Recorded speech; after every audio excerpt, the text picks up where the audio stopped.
Chapter 9. The role of family and friends in shaping your habits. In 1965, a Hungarian man named Laszlo Polgar wrote a series of strange letters to a woman named Clara. Laszlo was a firm believer in hard work. In fact, it was all he believed in. He completely rejected the idea of innate talent. He claimed that with deliberate practice and the development of good habits, a child could become a genius in any field. His mantra was, "A genius is not born, but is educated and trained." Laszlo believed in this idea so strongly that he wanted to test it with his own children, and he was writing to Clara because he needed a wife willing to jump on board. Clara was a teacher and, although she may not have been as adamant as Laszlo, she also believed that with proper instruction, anyone could advance their skills. Laszlo decided chess would be a suitable field for the experiment, and he laid out a plan to raise his children to become chess prodigies. The kids would be homeschooled, a rarity in Hungary at the time. The house would be filled with chess books and pictures of famous chess players. The children would play against each other constantly and compete in the best tournaments they could find. The family would keep a meticulous file system of the tournament history of every competitor the children faced. Their lives would be dedicated to chess. Laszlo successfully courted Clara, and within a few years, the Polgars were parents to 3 young girls: Susan, Sophia, and Judith. Susan, the oldest, began playing chess when she was 4 years old. Within 6 months, she was defeating adults. Sophia, the middle child, did even better. By 14, she was a world champion, and a few years later, she became a grandmaster. Judith, the youngest, was the best of all. By age 5, she could beat her father. At 12, she was the youngest player ever listed among the top 100 chess players in the world. At 15 years and 4 months old, she became the youngest grandmaster of all time, younger than Bobby Fischer, the previous record holder. For 27 years, she was the #1 ranked female chess player in the world. The childhood of the Polgar sisters was atypical, to say the least. And yet, if you ask them about it, they claim their lifestyle was attractive, even enjoyable. In interviews, the sisters talk about their childhood as entertaining rather than grueling. They loved playing chess. They couldn't get enough of it. Once, Laszlo reportedly found Sophia playing chess in the bathroom in the middle of the night. Encouraging her to go back to sleep, he said, "Sophia, leave the pieces alone." To which she replied, "Daddy, they won't leave me alone." The Polgar sisters grew up in a culture that prioritized chess above all else, praised them for it, rewarded them for it. In their world, an obsession with chess was normal. And as we are about to see, whatever habits are normal in your culture are among the most attractive behaviors you'll find. The seductive pull of social norms. Humans are herd animals. We want to fit in, to bond with others, and to earn the respect and approval of our peers. Such inclinations are essential to our survival. For most of our evolutionary history, our ancestors lived in tribes. Becoming separated from the tribe, or worse, being cast out, was a death sentence. The lone wolf dies, but the pack survives. Meanwhile, those who collaborated and bonded with others enjoyed increased safety, mating opportunities, and access to resources. As Charles Darwin noted, in the long history of humankind, those who learn to collaborate and improvise most effectively have prevailed. As a result, one of the deepest human desires is to belong. And this ancient preference exerts a powerful influence on our modern behavior. We don't choose our earliest habits, we imitate them. We follow the script handed down by our friends and family, our church or school, our local community, and society at large. Each of these cultures and groups comes with its own set of expectations and standards when and whether to get married, how many children to have, which holidays to celebrate, how much money to spend on your child's birthday party. In many ways, these social norms are the invisible rules that guide your behavior each day. You're always keeping them in mind, even if they are at the not top of your mind. Often, you follow the habits of your culture without thinking, without questioning, and sometimes without remembering. As the French philosopher Michel de Montaigne wrote, "The customs and practices of life and society sweep us along. Most of the time, going along with the group does not feel like a burden. Everyone wants to belong." If you grow up in a family that rewards you for your chess skills, Playing chess will seem like a very attractive thing to do. If you work in a job where everyone wears expensive suits, then you'll be inclined to splurge on one as well. If all of your friends are sharing an inside joke or using a new phrase, you'll want to do it too, so they know that you get it. Behaviors are attractive when they help us fit in. We imitate the habits of three groups in particular. 1. The close. 2. The many. 3. The powerful. Each group offers an opportunity to leverage the second law of behavior change and make our habits more attractive. 1. Imitating the close. Proximity has a powerful effect on our behavior. This is true of the physical environment, as we discussed in Chapter 6, but it is also true of the social environment. We pick up habits from the people around us. We copy the way our parents handle arguments, the way our peers flirt with one another, the way our coworkers get results. When your friends smoke pot, you give it a try, too. When your wife has a habit of double-checking that the door is locked before going to bed, you pick it up as well. I find that I often imitate the behavior of those around me without realizing it. In conversation, I'll automatically assume the body posture of the other person. In college, I began to talk like my roommates. When traveling to other countries, I unconsciously imitate the local accent despite reminding myself to stop. As a general rule, the closer we are to someone, the more likely we are to imitate some of their habits. One groundbreaking study tracked 12,000 people for 32 years and found that a person's chances of becoming obese increased by 57% if he or she had a friend who became obese. It works the other way, too. Another study found that if one person in a relationship lost weight, the other partner would also slim down about 1/3 of the time. Our friends and family provide a sort of invisible peer pressure that pulls us in their direction. Of course, peer pressure is bad only if you're surrounded by bad influences. When astronaut Mike Massimino was a graduate student at MIT, he took a small robotics class. Of the 10 people in the class, 4 became astronauts. If your goal was to make it into space, then that room was about the best culture you could ask for. Similarly, one study found that the higher your best friend's IQ at age 11 or 12, the higher your IQ would be at age 15, even after controlling for natural levels of intelligence. We soak up the qualities and practices of those around us. One of the most effective things you can do to build better habits is to join a culture where your desired behavior is the normal behavior. New habits seem achievable when you see others doing them every day. If you are surrounded by fit people, you're more likely to consider working out to be a common habit.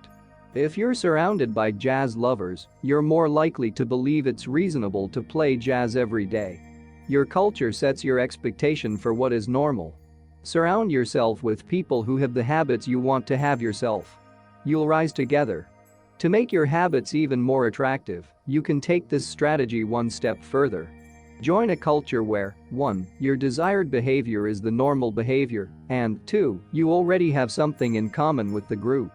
Steve Kamb, an entrepreneur in New York City, runs a company called Nerd Fitness, which helps nerds, misfits, and mutants lose weight, get strong, and get healthy. His clients include video game lovers, movie fanatics, and average Joes who want to get in shape. Many people feel out of place the first time they go to the gym or try to change their diet, but if you are already similar to the other members of the group in some way, say, your mutual love of Star Wars, change becomes more appealing because it feels like something people like you already do. Nothing sustains motivation better than belonging to the tribe. It transforms a personal quest into a shared one. Previously, you were on your own. Your identity was singular. You are a reader. You are a musician. You are an athlete.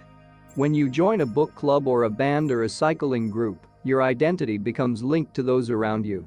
Growth and change is no longer an individual pursuit. We are readers. We are musicians. We are cyclists. The shared identity begins to reinforce your personal identity. This is why remaining part of a group after achieving a goal is crucial to maintaining your habits. It's friendship and community that embed a new identity and help behaviors last over the long run. 2. Imitating the many. In the 1950s, psychologist Solomon Asch conducted a series of experiments that are now taught to legions of undergrads each year. To begin each experiment, the subject entered the room with a group of strangers.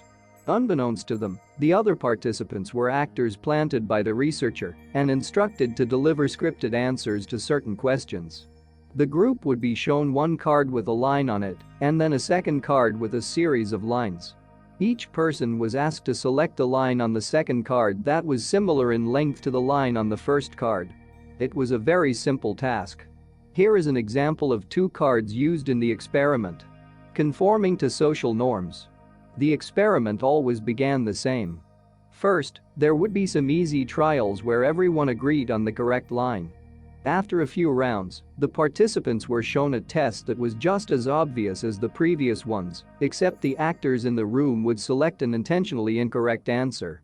For example, they would respond A to the comparison shown in Figure 10. Everyone would agree that the lines were the same even though they were clearly different. The subject, who was unaware of the ruse, would immediately become bewildered. Their eyes would open wide. They would laugh nervously to themselves. They would double-check the reactions of other participants. Their agitation would grow as one person after another delivered the same incorrect response. Soon, the subject began to doubt their own eyes. Eventually, they delivered the answer they knew in their heart to be incorrect. Asch ran this experiment many times and in many different ways. What he discovered was that as the number of actors increased, so did the conformity of the subject. If it was just the subject and one actor, then there was no effect on the person's choice. They just assumed they were in the room with a dummy. When two actors were in the room with the subject, there was still little impact. But as the number of people increased to 3 actors and 4 and all the way to 8, the subject became more likely to second-guess themselves. By the end of the experiment, nearly 75% of the subjects had agreed with the group answer, even though it was obviously incorrect. Whenever we are unsure how to act, we look to the group to guide our behavior. We are constantly scanning our environment and wondering, what is everyone else doing? We check reviews on Amazon or Yelp or TripAdvisor because we want to imitate the best buying, eating, and travel habits. It's usually a smart strategy. There is evidence in numbers. But there can be a downside. The normal behavior of the tribe often overpowers the desired behavior of the individual. For example, one study found that when a chimpanzee learns an effective way to crack nuts open as a member of one group and then switches to a new group that uses a less effective strategy, it will avoid using the superior nut cracking method just to blend in with the rest of the chimps. Humans are similar. There is tremendous internal pressure to comply with the norms of the group. The reward of being accepted is often greater than the reward of winning an argument, looking smart, or finding truth. Most days, we'd rather be wrong with the crowd than be right by ourselves. The human mind knows how to get along with others. It wants to get along with others. This is our natural mode. You can override it, you can choose to ignore the group, or to stop caring what other people think, but it takes work. Running against the grain of your culture requires extra effort. When changing your habits means challenging the tribe, change is unattractive. When changing your habits means fitting in with the tribe, change is very attractive. 3. Imitating the powerful. Humans everywhere pursue power, prestige, and status. We want pins and medallions on our jackets. We want president or partner in our titles. We want to be acknowledged, recognized, and praised. This tendency can seem vain, but overall, it's a smart move. Historically, a person with greater power and status has access to more resources, worries less about survival, and proves to be a more attractive mate. We are drawn to behaviors that earn us respect, approval, admiration, and status. We want to be the one in the gym who can do muscle-ups, or the musician who can play the hardest chord progressions, or the parent with the most accomplished children, because these things separate us from the crowd. Once we fit in, we start looking for ways to stand out. This is one reason we care so much about the habits of highly effective people. We try to copy the behavior of successful people because we desire success ourselves. Many of our daily habits are imitations of people we admire. You replicate the marketing strategies of the most successful firms in your industry. You make a recipe from your favorite baker. You borrow the storytelling strategies of your favorite writer. You mimic the communication style of your boss. We imitate people we envy. High-status people enjoy the approval, respect, and praise of others. And that means if a behavior can get us approval, respect, and praise, we find it attractive. We are also motivated to avoid behaviors that would lower our status. We trim our hedges and mow our lawn because we don't want to be the slob of the neighborhood. When our mother comes to visit, we clean up the house because we don't want to be judged. We are continually wondering, what will others think of me? And altering our behavior based on the answer. The Polgar sisters, the chess prodigies mentioned at the beginning of this chapter, are evidence of the powerful and lasting impact social influences can have on our behavior. The sisters practiced chess for many hours each day and continued this remarkable effort for decades. But these habits and behaviors maintained their attractiveness, in part because they were valued by their culture. From the praise of their parents to the achievement of different status markers like becoming a grandmaster, they had many reasons to continue their effort. Chapter summary.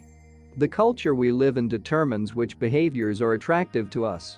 We tend to adopt habits that are praised and approved of by our culture because we have a strong desire to fit in and belong to the tribe. We tend to imitate the habits of three social groups: the close, family and friends; the many, the tribe; and the powerful, those with status and prestige. One of the most effective things you can do to build better habits is to join a culture where 1. Your desired behavior is the normal behavior, and 2. You already have something in common with the group. The normal behavior of the tribe often overpowers the desired behavior of the individual. Most days, we'd rather be wrong with the crowd than be right by ourselves. If a behavior can get us approval, respect, and praise, we find it attractive.